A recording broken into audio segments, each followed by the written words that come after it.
este país en general, probablemente los últimos 10, 15 años más o menos, empezó a surgir un consumidor mucho más responsable de sí mismo, probablemente fruto también de las tendencias mundiales, pero también es un país que ha madurado bastante en términos de ser autorresponsable. La gente es cada vez más preocupada de lo que come, de lo que piensa, de lo que hace, incluso del crédito, como lo hemos visto en el último tiempo.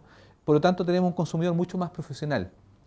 En ese contexto, normalmente los consumidores y la sociedad se adelantan a las empresas y les exigen, antes que las empresas sepan de esto, les exigen algunos puntos de claridad respecto, en este caso, de lo que se está comiendo.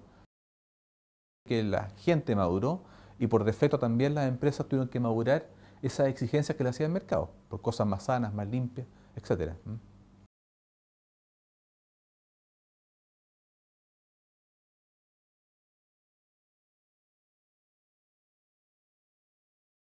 La publicidad en el fondo es una herramienta, un instrumento que las empresas usan y bien usan, o a veces mal usan, o abusan de ella, en el fondo para poder promocionar sus productos, sus servicios, y es solamente eso. ¿Ah?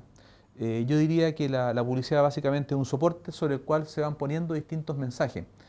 Eh, y además es un juego de dos, la publicidad es un juego entre el avisador y la agencia de publicidad, que es un poco la que procesa esta información y la pone en un formato más atractivo para la gente, más memorable. Por lo tanto, creo que el gran responsable de esto, sin lugar a dudas, es el avisador, en primer lugar. En segundo lugar, también la agencia debe poner algunos límites muchas veces respecto a lo que el cliente pide o exige al poner algo en comunicación, pero normalmente yo diría que es un tema de conciencia, de responsabilidad social, esencialmente de la empresa que está fabricando estos alimentos. Lo importante, yo diría, el avance, el gran avance, no importa por dónde partió esta historia de la responsabilidad social de las empresas respecto a lo que fabrican, en este caso los alimentos. Lo importante es que se produjo y ese hecho ha significado, como por ejemplo se resultó en el tema del tabaco, que las empresas tabacaleras tienen mucho más restricciones, muchas agencias de publicidad ya no les gusta trabajar con tabacaleras porque sus propios empleados no quieren hacerlo.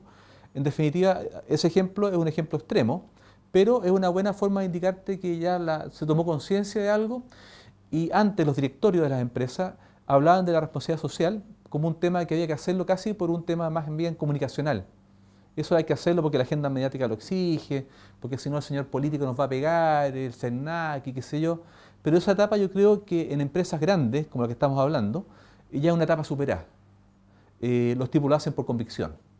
Y esa convicción ya se internalizó en los públicos internos, en sus propios empleados, ejecutivos, etcétera. ¿Ah? Y eso es espectacular porque además de haberse internalizado en esa empresa o en esas empresas, también las mismas empresas que los proveen a ellos de servicios, de la leche, del maíz, de lo que sea, también se metieron en ese circuito porque estas compañías, por un tema de responsabilidad, le exigen a sus proveedores lo mismo. Y eso te va generando un círculo de perfección que es interesante. Yo creo que llega un momento ahora en la sociedad occidental, por lo menos, súper interesante respecto de la responsabilidad que tienen las empresas y las agencias también, por qué no decirlo, eh, en cuanto a las cosas que venden. ¿Ah? Antes había mucha irresponsabilidad, había mucha liviandad. Pues. Ahora, yo siento, y lo digo un poco con conocimiento de causa, que todavía nos falta mucho más en las universidades, en los alumnos que están estudiando hoy por hoy comunicaciones, llámese comunicaciones periodísticas, comunicaciones publicitarias, incluso en alumnos de áreas de marketing, de ingeniería comercial, les falta aún mucho más crear conciencia respecto de la responsabilidad social como una herramienta más bien de convicción que de maquillaje. Yo digo, ahí falta todavía, falta bastante más. Pero ya se produjo el cambio, cuando las cosas se producen, no puedes evitarlas, ¿eh? Son como las revoluciones, una vez que parten, llegan hasta el final. Uno nunca sabe dónde terminar una revolución. ¿Ah? Eso parten, no sabe dónde termina, pero se produjo ya y eso no podía evitarlo.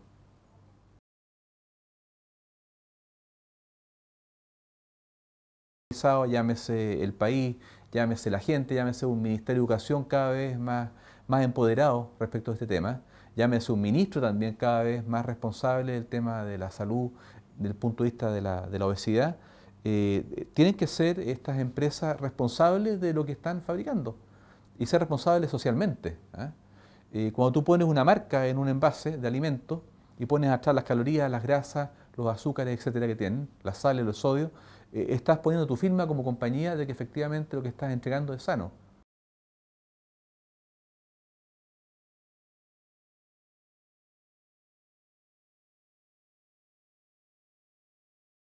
Hay una presión.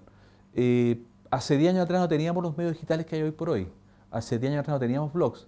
Hace 10 años atrás no teníamos comunidades exigiéndole, comunidades, digamos, digitales, exigiéndole a las empresas diversas cosas.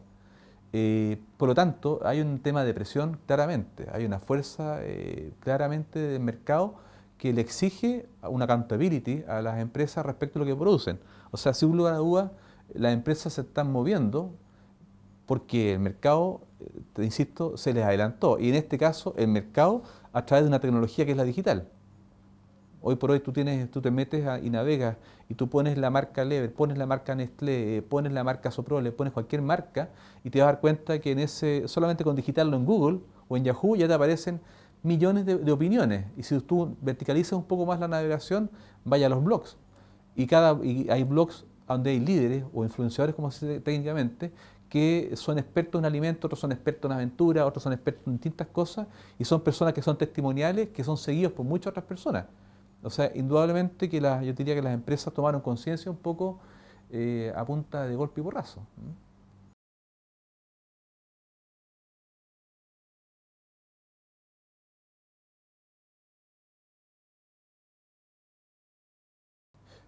A ver, estamos hablando de campañas de educación. O sea, lo que tú hablas es campaña de educación tanto a nivel público como privado. O sea, el gobierno turno tiene que hacer todo un trabajo de educación importante y no solamente en medios masivos, que es poco relevante. Tienen que empezar a atacar donde hay que atacar, que son los colegios y los papás. Finalmente, los papás son los que inducen a los hijos también a comer alimentos que no son los adecuados. Si los papás son los líderes de opinión en la casa, no son los niños. ¿Ah? Y ese círculo también se reproduce en los colegios. Cuando tú hay un kiosco, lo ves lleno de papas fritas, de dulces, etcétera. Indudablemente que estás marcando una impronta bastante negativa. Yo creo que el trabajo es un trabajo de educación de largo plazo, ¿ah? De largo plazo profundo. Y es trabajo de educación. Ahora, lamentablemente, de alguna forma también en Chile, la variedad de alimentos que hay hoy por hoy en Chile es totalmente distinto a lo que había hace 20 años atrás.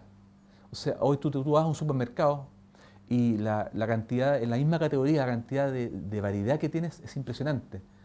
Por lo tanto, tenemos un consumidor que de alguna forma es mucho más tentado, es un consumidor también que es muy arribista en lo que come y por lo tanto va a buscar siempre las marcas que de alguna forma le dan más estatus, ya sea en términos de sanidad, de mejor calidad de salud, o también en ser simplemente como símbolo de algo, ¿ah? Símbolo de para un cabro chico, oye, estoy comiendo papitas fritas y todos mis compañeros comen papitas fritas, por lo tanto yo también como papitas fritas. ¿Ah? Entonces, antiguamente, hace 20, 30 años atrás, nosotros íbamos al supermercado, en esa época el Unicop, y te enfrentabas a la góndola y habían tres cosas, y además era muy poco sofisticada. Hoy por hoy, como hay mucho volumen distintos de comidas, son comidas más sofisticadas y eso es complejo. ¿Ah? Es complejo porque tiene un consumidor también mucho más tentado. Y en ese sentido, sin querer queriendo, es bastante más irresponsable en su conducta de consumo, en términos de salud, me refiero. Tú antes, hace 20, 30 años atrás, comprabas pollo y era un pollo criado como pollo. Po. Tú hoy compras un pollo y el pollo está colgando en el aire cantidad de tiempo y además está colgando en el aire, le cortan el pico para que no peleen porque están con las patas en el aire. Además le meten hormonas y un pollo hoy por hoy, de momento que nace, a que está listo para ser consumido son 3 meses. 3 meses. Entonces tú podrías plantearte, chuta, ¿por qué me pasa esto? Bueno, porque la demanda por pollo es muy grande. El país es más rico, el per cápita es mayor. Bien. Y ahí tienes un problema nuevamente, ¿te fijas?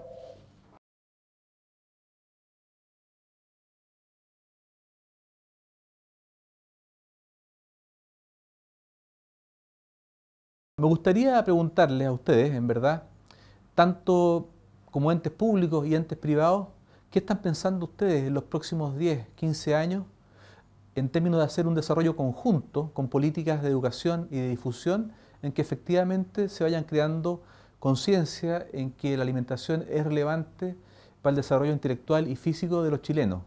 Y cuando me refiero a esto, me refiero en verdad a que la pregunta efectivamente apunta a que cuando de verdad vamos a hacer un trabajo conjunto, sinérgico, interrelacionado entre lo que es políticas públicas del sector, digamos, salud, del sector educación, y todo esto de la mano de los privados que se pueda hacer un trabajo consistente en el tiempo, en colegios, en postas, en poblaciones, y hacer un trabajo de verdad desde los más chicos porque ahí va el futuro. Eso.